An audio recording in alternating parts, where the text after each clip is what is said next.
Chapter 6. On the rutted dirt road across the park, the scream stopped Margaret and Mitch in their tracks. The chilling sound married the whistling of the wind and became an eerie, anguished wail that faded as quickly as it had begun. The two stood in wary silence. Across the road in the park, a raucous softball game stirred up dust. Spectators screamed and shouted, urging on their team. Some distance behind them, a more frenetic volleyball game was taking place. More shouting, more screaming. Margaret waited for all of the players to stop what they were doing and listened to see if the wail of hopeless terror came again. It didn't. Had none of them heard the awful sound? Mitch was the first to speak. What was that? His voice was low, his dark head tilted slightly as if he were still listening. Margaret's heart resumed its beating. I don't know. The sharp crack of a bat sounded from the park. The screams that filled the air then as the runner flew from home plate to first base, and then on to second, seemed, to Margaret, very unlike the one they'd heard a moment earlier. That had sounded anything but playful to her. But Mitch's body relaxed and he said, "Oh, that's what it was. The game. Hugh had me going there for a minute. Sounded like someone having their worst nightmare, didn't it? And for just a moment, it was such a relief to be presented with a harmless, even comforting explanation for the bone-chilling shriek. Margaret tried very hard to believe that he was right, but she knew, somewhere deep inside of her, that he was wrong. Yes, it did sound like someone's nightmare, she said, turning around to face the point. And it didn't come from the ball games. She pointed toward the lighthouse. It came from there. You sure? Positive. Dread sounded in her voice. We have to go check. Someone shouted at Mitch just then, urging him to join the game. Margaret saw him hesitate. He didn't really agree that the scream had come from the point, and she could tell that he would much rather play ball than return to the lighthouse to investigate. I can go back by myself, she said, and began walking. Fast, almost running. If she was right about where the scream had come from, she was probably also right that it meant something terrible. Mitch was beside her in seconds. Didn't argue with her, didn't tell her she was nuts, just ran along beside her. Margaret felt a little better. She wasn't anxious to return to the lighthouse alone if there was trouble there. They were halfway there when Caroline stepped out of the woods, her hands filled with wildflowers, already beginning to wilt.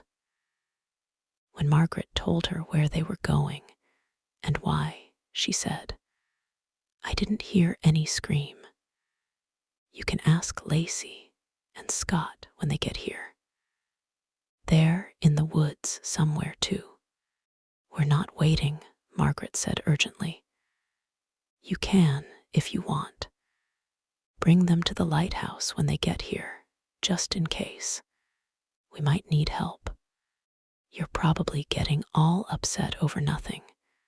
Caroline bent her head to sniff the bouquet in her hands. Could have been someone screaming at the park. It's a picnic, Margaret. People scream when they're having fun.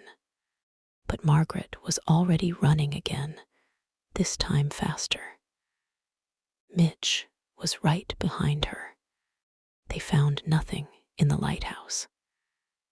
Their footsteps echoed hollowly up the metal stairs, and although they repeatedly called out, no one answered them. And when they reached the observation deck, it too was empty, occupied only by the whistling wind. They were about to leave when Margaret noticed that a top section of the railing was gone. "Mitch, look, the railing is broken. That railing been rotting for years. I know it has. But this part of it wasn't broken just a little while ago when we were up here. Come and look."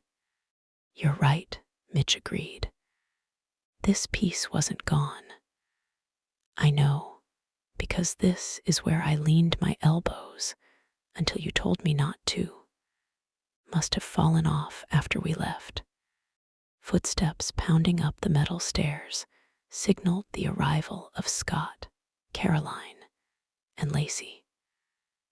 When the door opened and the three joined Margaret and Mitch, Margaret showed them the missing railing section. "So it fell off after you left," Scott suggested. His face was wet with sea spray, his red hair wild. "Maybe. Careful not to lean against the rickety railing." Margaret peered over its edge. The others did the same. They all saw it at the same moment. Far below, floating in the churning, foaming water as it pounded up against the rocks, a yellow long-sleeved jacket, the back and sleeves water-laden, puffed up like balloons. They were too far above it to see any more than that. "It's just a jacket," Caroline said nervously, backing away from the railing as if she expected it to attack her. "That's all it is, just a jacket." "Probably," Mitch agreed. "Can't tell from here, but we'd better go down and check." Margaret could tell from his voice that he wasn't convinced Caroline was right. It was impossible to go down those shaky stairs quickly. The descent seemed to take forever, as if someone were continually adding additional stairs as they moved downward. When they emerged into sunlight, Caroline said, "I'm not going down there, to the water. I know it's just a jacket, of course it is. But you guys go look. I'll wait here, okay?" "I'll stay with you," Lacey said hastily. Leaving them standing beside the stone steps, Mitch, Scott, and Margaret hurried along the rough, uneven ground and down a path leading to the beach. Margaret's heart was drumming unevenly in her chest. Caroline was probably right. There couldn't be anyone inside that jacket being buffeted by the rough waves and the rocks. Because if there were, that person couldn't possibly be alive. The possibility of someone from the picnic being dead was something Margaret wasn't willing to face. The climb down the path was a difficult one. The ground was uneven and rocky, and wind and salt spray battled them every inch of the way. As they neared the spot where they had seen the jacket, giant waves, crashing into the huge boulders lying at the edge of the water, cascaded upward and out, drenching all three of them. Margaret's hair and face were soaked and sticky with salt. "Please," she prayed, stepping carefully. "Please don't let anyone be inside that floating jacket. Let Caroline be right, please." They finally made it to the edge of the water, and Margaret could see then that Caroline was not right. The shiny yellow jacket was not empty. Someone was still wearing it.